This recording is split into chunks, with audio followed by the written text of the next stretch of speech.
Thank you, everybody. It's great to see you. And hello, class of 2024. This is so exciting. It's an incredible feeling to be here with you, and I am so excited to join you today. Really, you have no idea how excited I am. Keep in mind, this is literally only the second time I've ever set foot on a college campus. Second time ever. But for some reason, you are giving me a doctorate degree. I just came here to give a speech, but I get to go home as Dr. Roger. That's a pretty nice bonus. So, Dr. Roger, this has to be my most unexpected victory ever. Thank you. President Bylock, the Board of Trustees, faculty members, thank you for this honor. President Bylock, I'm incredibly grateful, and I'll try my best not to choke. I'm a little bit outside of my comfort zone today. This is not my usual scene, and these are not my usual clothes. Do you dress like this every day at Dartmouth? The robe is hard to move in. Keep in mind I've worn shorts almost every day for the last 35 years. I'm not a person who gives a lot of speeches like this. Maybe the worst, but an important speech was when I started on the Swiss national team. I was only 17 years old, and I was so nervous I couldn't even say more than 4 words. Happy to be here. Well, here we are 25 years later, and I still feel a little nervous. But I've got a lot more than 4 words to say to you. Starting with, I'm happy to be here. Happy to be with you here on the green. As you might have heard, grass is my favorite surface. A big green, it must be destiny.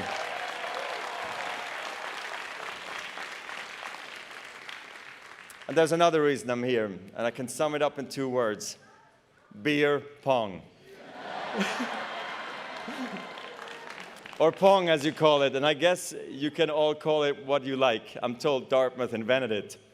Now this sport, wait, is pong a sport? It is? Okay. Or is it a way of life? Either way, Dartmouth is the Wimbledon of pong. And it's even raining, like in Wimbledon. So I'm glad to work on my shots with some of you. This past few days, I'm actually thinking about turning pro. But I know there's more to Dartmouth than pong. I've spent an amazing couple of days here, and you've made Hanover feel like home. The mountains here are exactly like the Swiss Alps, just shorter. But I'm loving it here. I got a chance to hit some balls with my kids at the Boss Tennis Center yesterday. I did a walk-em. I got to climb the Baker Tower. I saw some incredible views and took my kids to see the Dr. Seuss books at the library. And of course, also I crushed some chocolate chip cookies from Foco. And I ate some EBA's chicken sandwich from Lou's. I've done it all. But there's another big reason I'm here. Tony G, class of 93. Are we wrapping now? Tony Gotzik is my business partner, my longtime agent, and one of my closest friends, and most important, the proud father of Isabella, class of 2024. From Tony and now Bea, I know how special this place truly is, and how loyal you are to each other, and how obsessive you are about this color, green. I was with their family, including Mary Jo and Nico, the day Bea got into Dartmouth. I remember how crazy happy she was. I saw a smile and a level of excitement on her face that I'd never seen before. But then I got here, and actually everybody is smiling like this. I can see how proud you are of this place and this moment. You've worked so hard to get here. I have huge respect for all of you, what you have achieved. And for the families and friends who have helped you achieve it, let's give them a big hand.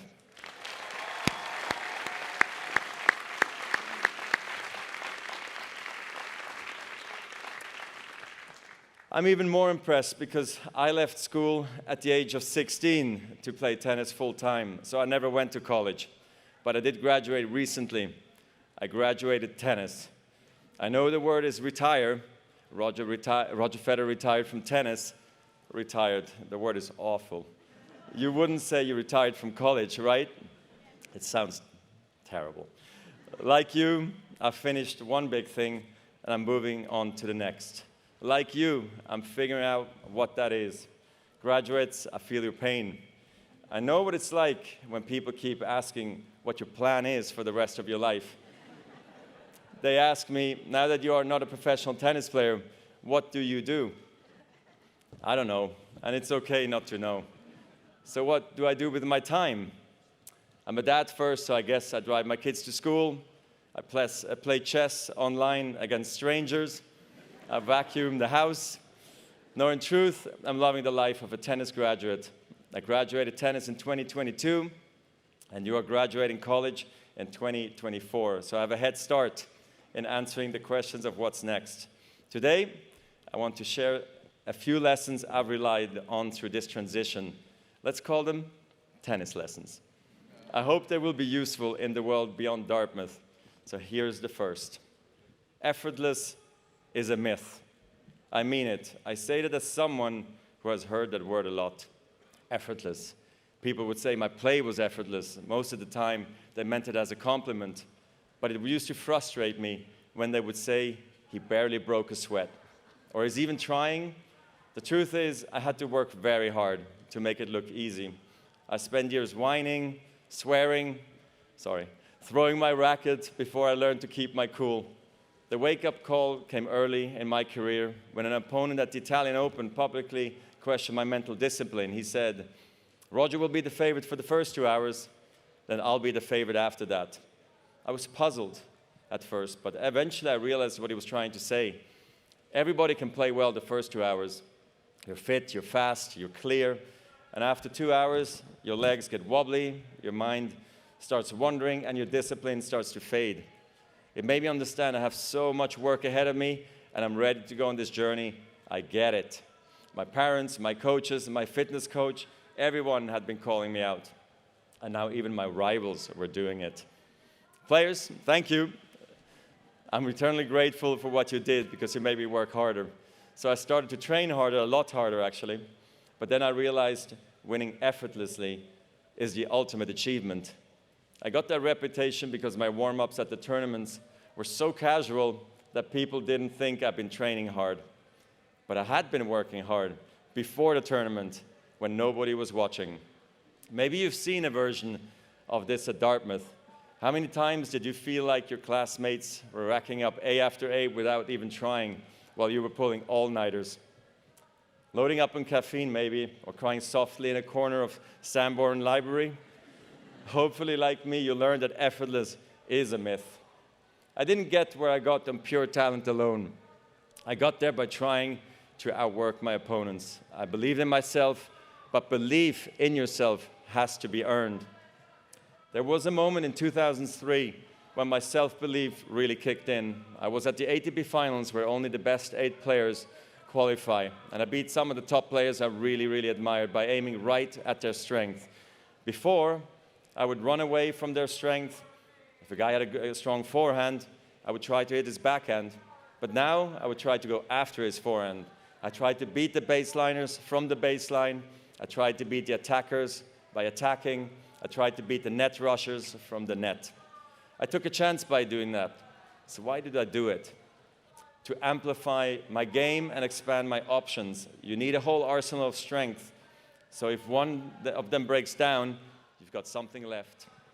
When your game is clicking like that, winning is easy, relatively. Then there are days when you just feel broken. Your back hurts, your knee hurts, had that a lot. Maybe you're a little sick or scared, but you still find a way to win. And those are the victories we can be most proud of. Because they prove that you can win not just when you're at your best, but especially when you aren't. Yes, talent matters. I'm not going to stand here and tell you it doesn't. But talent has a broad definition. Most of the time, it's not about having a gift. It's about having grit. In tennis, a great forehand with sick racket head speed can be called a talent. But in tennis, like in life, discipline is also a talent, and so is patience. Trusting yourself is a talent. Embracing the process, loving the process is a talent. managing your life, managing yourself. These can be talents too. Some people are born with them. Everybody has to work at them. From this day forward, some people are going to assume that because you graduated from Dartmouth, it all is going to come easy for you. And you know what? Let them believe that, as long as you don't. Okay, second lesson. It's only a point. Let me explain. You can work harder than you thought possible and still lose. I have many times. Tennis is brutal. There's no getting around the fact that every tournament ends the same way. One player gets a trophy, every other player gets back on a plane, stares out of the window, and thinks, how the hell did I miss that shot? Imagine if today only one of you got a degree. Congratulations, this year's graduate. Let's give her a hand. The rest of you, the other 1,000 of you, better luck next time. So, you know, I tried not to lose, but I did lose, sometimes big. For me, one of the biggest was the finals at Wimbledon in 2008, me versus Nadal. Some call it the greatest match of all time. Okay, all respect to Rafa, but I think it would have been way, way better if I had won. Losing at Wimbledon was a big deal because winning Wimbledon is everything. Obviously, except winning that Dartmouth Master Pong title sophomore summer it is. I mean, I've gotten to play in some amazing venues around the world. But when you have the chance to walk onto center court at Wimbledon, the cathedral of tennis, and when you finish as the champion, you feel the magnitude of the moment, and there's nothing like it. In 2008, I was going for a record 6 consecutive title. I was playing for history. I'm not going to walk you through the match point by point. If we did, we would be here for hours, almost 5 hours to be exact. There were rain delays. The sun went down. Rafa won 2 sets. I won the next 2 sets in tie breaks. And we found ourselves at 7-all in the 5th. I understand why people focus on the end. The final minute is so dark I could barely see the chalk on the grass. But looking back, I feel like I lost at the very first point of the match. I looked across the net and I saw a guy who just a few weeks earlier crushed me in straight sets at the French Open. And I thought, this guy is maybe hungrier than I am. And he's finally got my number. It took me until the 3rd set before I remembered, hey buddy, you're the 5-time defending champion, and you're on grass, by the way. You know how to do this. But I came too late, and Rafa won, and it was well-deserved. Some defeats hurt more than others. I knew I would never get another shot at 6 in a row. I lost Wimbledon, I lost my #1 ranking, and suddenly people said, he had a great run. Is this the changing of the guard? But I knew what I had to do. Keep working and keep competing. In tennis, perfection is impossible. In the 1,526 singles matches I played in my career, I won almost 80% of those matches. Now, I have a question for you. What percentage of points do you think I won in those matches? Only 54%. In other words, even top-ranked tennis players win barely more than half of the points they play. When you lose every second point on average, you learn not to dwell on every shot. You teach yourself to think, okay, I double faulted, it's only a point. Okay, I came to the net and I got passed again, it's only a point. Even a great shot, an overhead backhand smash that ends up on ESPN's top 10 playlist, that too is just a point. So here's why I'm telling you this. When you're playing a point, it has to be the most important thing in the world, and it is. But when it's behind you, it's behind you. This mindset is really crucial because it frees you to fully commit to the next point and the next point after that with intensity, clarity, and focus. The truth is, whatever game you play in life, sometimes you're going to lose. A point, a match, a season, a job. It's a roller coaster with many ups and downs. And it's natural when you're down to doubt yourself and to feel sorry for yourself. And by the way, your opponents have self-doubt too. Don't ever forget that. But negative energy is wasted energy.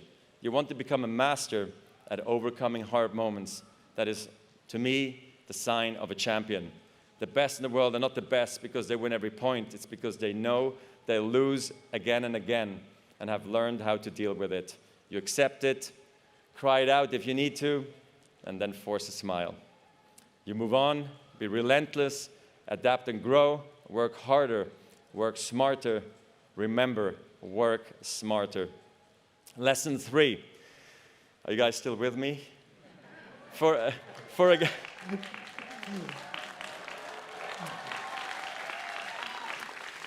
a guy who left school at 16, this is a lot of lessons as well for me too. So here's the third one. Life is bigger than the court. A tennis court is a small space, 2,106 square feet to be exact. That's for singles matches. Not much bigger than a dorm room. Okay, make that 3 or 4 dorm rooms in Mass Row. I worked a lot, learned a lot, and ran a lot of miles in that small space. But the world is a whole lot bigger than that. Even when I was just starting out, I knew that tennis could show me the world, but tennis could never be the world. I knew that if I was lucky, maybe I could play competitively until my late 30s, maybe even 41. But even when I was in the top 5, it was important to me to have a life, a rewarding life, full of travel, culture, friendships, and especially family.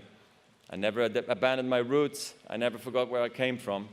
But I also never lost my appetite to see the very big world. I left home at 14 to go to school in the French part of Switzerland for 2 years, and I was horribly homesick at first, but learned to love a life on the move. But these are the reasons I never burned out, maybe. I was excited to travel the world, but not just as a tourist. I realized pretty early that I wanted to serve other people in other countries. Motivated by my South African mother, I started a foundation to empower children through education. Early childhood education is something we take for granted in a place like Switzerland, but in sub-Saharan Africa, 75% of children do not have access to preschool. Think about that, 75%. Like all children, they need a good start if they're going to fulfill their potential. And so far, we've helped nearly 3 million children to get a quality education and helped to train more than 55,000 teachers. It's been an honor. Thank you. It's been an honor and it's been humbling. An honor to help tackle this challenge, and humbling to see how complex it is. Humbling to try to read stories to children in one of the languages of Lesotho. Humbling also to arrive in rural Zambia and have to explain what tennis actually is. I vividly remember drawing a tennis court on the chalkboard for the kids to see, because I asked them what tennis was, and one kid said, "It's the one with the table, right? With the paddles?" Pong again. It's everywhere. I have to tell you, it's a wonderful feeling to visit these incredible rural places and to find classrooms full of children who are learning and reading and playing like children everywhere should be allowed to do. It's also inspiring to see what they grow up to be. Some have become nurses, teachers, computer programmers. It's been an exciting journey, and I feel like we're only at the beginning with so much to learn. I can't believe we've just celebrated 20 years of this work, especially because I started the foundation before I thought I was ready. I was 22 at the time, like many of you are today. I was not ready for anything other than tennis, but sometimes you've got to take a chance and then figure it out. Philanthropy can mean a lot of things. It can mean starting a nonprofit or donating money, but it can also mean contributing your ideas, your time, your energy to a mission that is larger than yourself. All of you have so much to give, and I hope you will find your own unique ways to make a difference, because life really is much bigger than the court. As a student at Dartmouth, you picked a major and went deep, but you also went wide. Engineers learned art history, athletes even sang a cappella, and computer scientists learned to speak German. Dartmouth's legendary football coach, Buddy Stevens, used to recruit players by telling their parents, "Your son will be a great football player when it's football time, and a great student when it's academic time, and a great person all the time." That is what a Dartmouth education is all about. Thank you.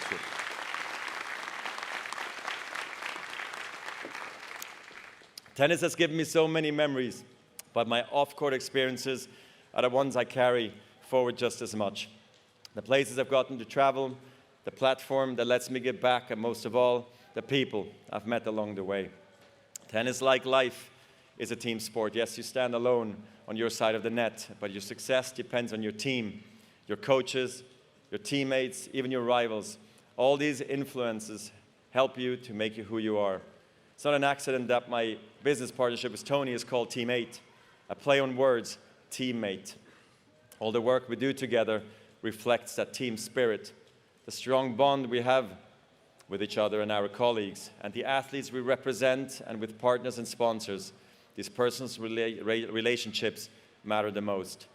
I learned this way of thinking from the best, my parents, of course. They've always supported me, always encouraged me, and always understood what I most wanted and needed to be. A family is a team. I feel so very lucky that my incredible wife, Mirka, who makes every joy in my life even brighter, and our 4 amazing children, Myla, Charlene, Leo, and Lenny, are here with me today. And more important, that we are here for each other every day. Graduates, I know the same is true for you. Your parents, your families, they made the sacrifices to get you here. And they have shared your triumphs and your struggles. They will always, always be in your corner. And not only them, as you head out into the world, don't forget, you get to bring all of this with you. This culture, this energy, these people, this color green. It's everywhere. The friends who have pushed you and supported you to become the best versions of yourself. The friends who will never stop cheering for you, just like today. And you will keep making friends in the Dartmouth community, possibly even today. So right now, turn to the people on your left and on your right. And maybe this is the first time you've met. You might not share experiences or viewpoints, but you share this memory and a whole lot more. When I left tennis, I became a former tennis player. But you are not a former anything. You are future record breakers, world travelers, future volunteers and philanthropists, future winners and future leaders.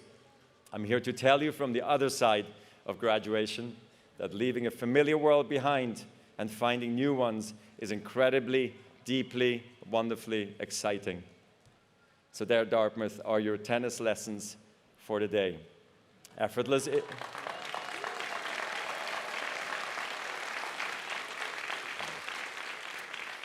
Effortless is a myth, as we heard. It's only a point. Life is bigger than the court. Wait, I got one more lesson.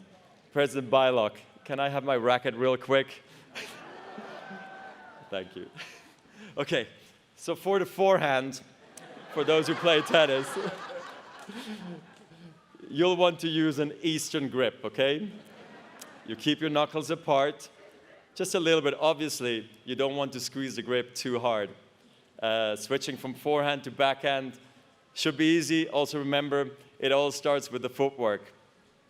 And to take back is important, and the same as the follows through. No, this is not a metaphor. It's just good technique.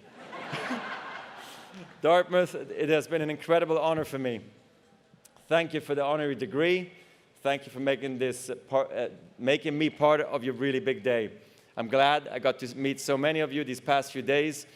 And if you are ever in Switzerland or anywhere else in the world and you see me on the street, even 20 or 30 years from now, whether I have gray hair or no hair, I want you to stop me and say, I was there that day on the green. I'm a member of your class, the class of 2024. I will never forget this day. Yeah.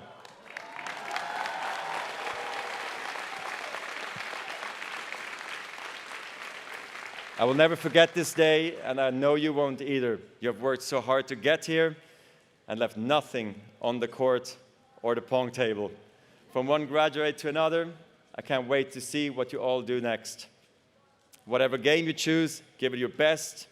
Go for your shots. Play free. Try everything. And most of all, be kind to one another. And have fun out there. Congratulations again, class of 2024.